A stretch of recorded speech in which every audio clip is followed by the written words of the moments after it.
Ngayon po, andito tayo sa parte na hinukay nila, no? So, ito yung hinukay nila. Daan, mo to siyang daan. So, sample tayo na yung lumang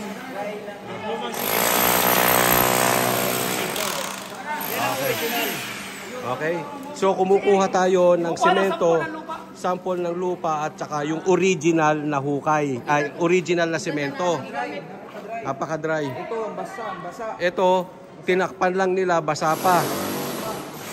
So, i-compare natin yung semento rito na tinakip nila at saka yung semento rito. Ayan. Ito yung original na semento. Original na semento. Ito yung semento na hinukay nila. Ay, basa pa. Basa pa. Basa pa. lambot. Kanina yung ito, walang alikabok eh. Doon ang daming alikabok eh. Oo. Saka, makikita natin mamaya, yung paglagay nila ng bakal, substandard. Substandard. Putol-putol na oh. Basta lang mailagay. Basta lang sa picture, ito yung hagdanan ang ginamit nila oh. Ebidensya yan oh, sa picture. Ito yung hagdan na ginamit. Tapos yung bakal, iba yung... Makikita natin mamaya dyan kung ano, pagdahukan natin yung standard ng pagkakalagay natin. So ito yun oh. Tuyong-tuyo. Diba? Makikita natin yung klase ng bakal. Ito po yung bakal dito. Stand, kasi...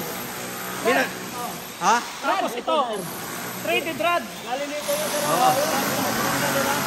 Tinanggal lang doon. Ayun. Yan yung mga hagdanan, Hagdan. Ito yung hagdan. Ito yung, ayan oh, hagdan. Ito yung hagdan. So makikita natin, basta na lang talaga minadali yung trabaho para hindi mahuli ang kalokohan nila.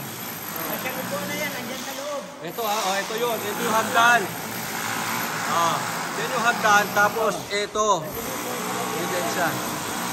Yung upuan, nandiyan ka. Mamaya papakita natin.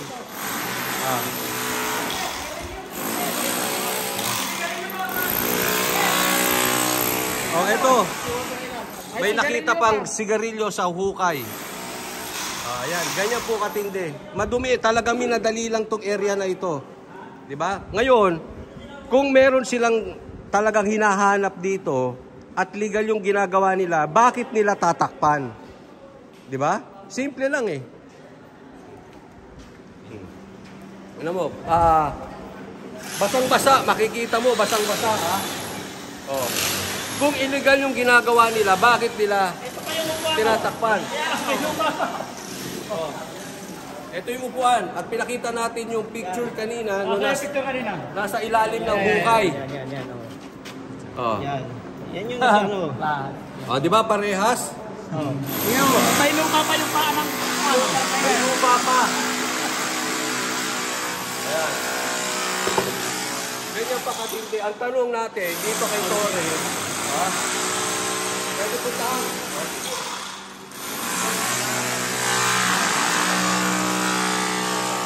Natin kay Torres, bakit tinakpan agad?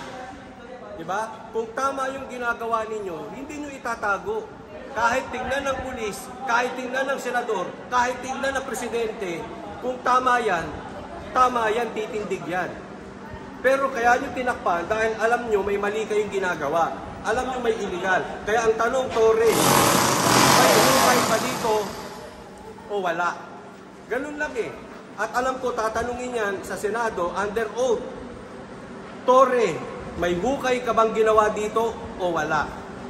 Then, hahayaan natin ang husgado pagdating ng iyong mga demanda kung anong gagawin nila. Bagamat, alam naman natin kung ano makakahinat na nito. No? So maraming anomalyang nangyari.